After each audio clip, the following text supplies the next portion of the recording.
ने देख लिया। मतंग ऋषि ने कहा, ठहरो बालिके, तुम कौन हो? यहाँ कुटिया से क्या करके भाग रही हो? तो वो डरने लगी, कांपने लगी। तो मतंग ऋषि ने जब रोका तो माता सबरी ठहर गई। बोले, पुत्री कौन हो तुम? बोले, मैं भील की पुत्री हूँ, शूद्र जाति में उत्पन्न हुई हूँ, मेरा नाम है सबरी, घर छोड़कर चली आई हूँ। प्रभु के चरणों में प्रेम था, हृदय में प्रभु की भक्ति थी, इसीलिए अपना परिवार छोड़ दिया मैंने। बोले, तुम ही हो ना जो सभी संतों के घर में जाकर सेवा करती हो? बोली, मैं ही हूँ। तो बोले, सेवा करके भाग क्यों जाती हो? बोली, डर लगता है कहीं संत कुपित ना हो जाए, और मैं जानती हूँ श्राप का क्या प्रभाव होता है, मैं जानती हूँ, कहीं क्रोधित होकर कुपित होकर मुझे श्राप ना दे दे, इसीलिए मैं भाग जाती थी और चोरी से सेवा करती थी। उसी समय मतंग ऋषि ने कहा कि आज से तुम मेरे आश्रम में मेरी पुत्री बनकर रहो, मेरे सानिध्य में रहो, मैं तुम्हारा गुरु बनूंगा, और जाओ, मैं तुम्हारे भक्ति भाव से प्रसन्न होकर तुम्हें आशीर्वाद देता हूँ कि वो दिन आएगा कि तुम्हारे द्वार पर धनुषधारी स्वयं चलकर आएगा तुम्हारी सेवा लेने के लिए। वो धनुषधारी तुम्हारे द्वार पर आएगा।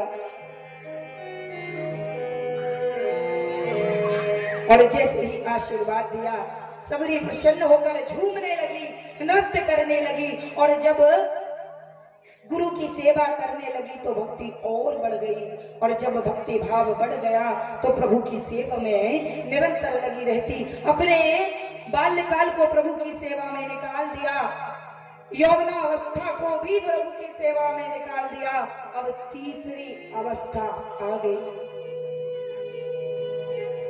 एक समय आया, गुरुदेव भी छोड़कर चले गए, तो अकेली ही प्रभु की सेवा में लगी है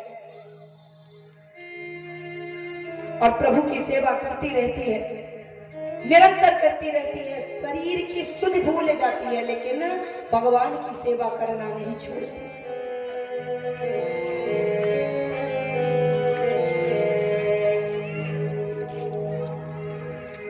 और माता सबरी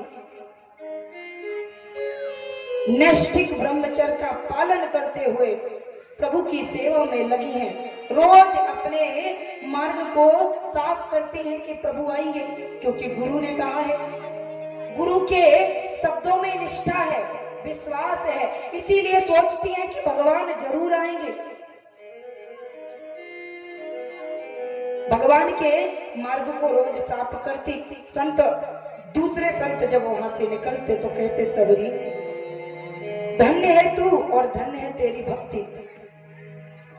रोज मार्ग को साफ करती है, जब संध्या हो जाती है तो सोचती है, चलो आज नहीं आए, कल जल्दी उठ करके मार्ग साफ करूंगी, हो सकता है मेरे प्रभु कल आ जाए, क्योंकि गुरुदेव ने कहा है, निष्ठा है गुरु के शब्दों में। देखो, गुरु अगर आपने बनाया है तो गुरु में अगर आपका भाव नहीं है तो फिर आपका कल्याण कैसे हो?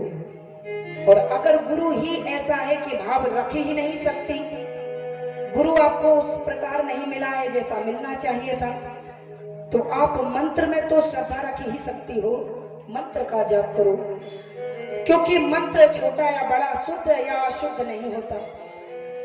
मंत्र सदैव श्रेष्ठ होता है, कल्याणकारी होता है। मंत्र का जाप करो और अपने प्रभु को प्रसन्न करो। गुरु के चरणों में निष्ठा है, प्रेम है, गुरु को याद करते हुए अपने प्रभु की सेवा में लगी है, कब आएंगे यही विचार करती रहती है।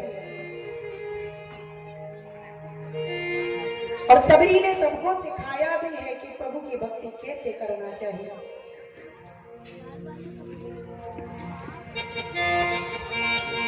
मंदिर में प्रभु को बिठाना, मन के मंदिर में प्रभु को बिठाना, बात हर एक के बस की नहीं है। ये प्रभु को बिठाना, बात हर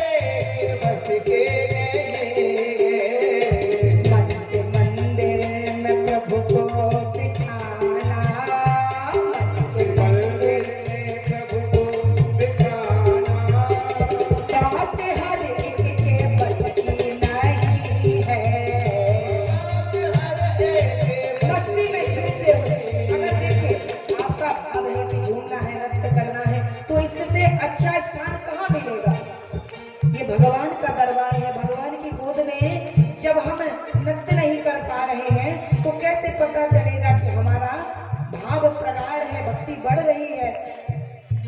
मन के मंदिर में प्रभु को बिठाना, मन के मंदिर में प्रभु को बिठाना, बात हर एक के बस की नहीं है, बात हर एक बस के नहीं है।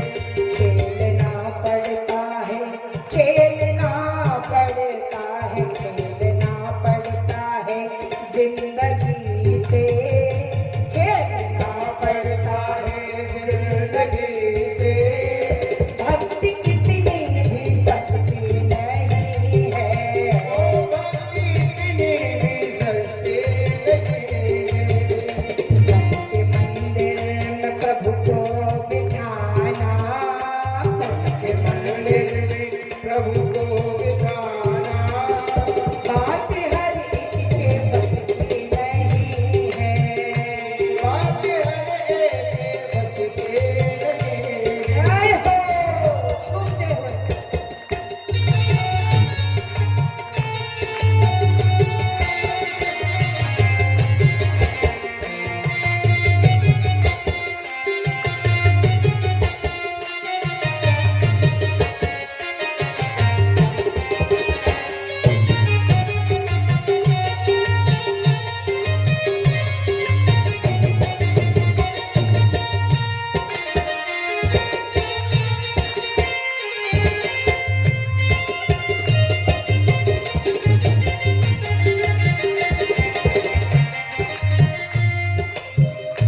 प्रेम मीरा ने मोहन से पाला, प्रेम मीरा ने मोहन से पाला, प्रेम मीरा ने मोहन से पाला, प्रेम मीरा ने मोहन से पाला। उसको पीना पड़ा इसका प्याला, उसको पीना पड़ा इसका प्याला। जब तक गम न हो जिंदगी में, जब तक गम न हो जिंदगी में, ओ जब तक गम न हो जिंदगी में, जब तक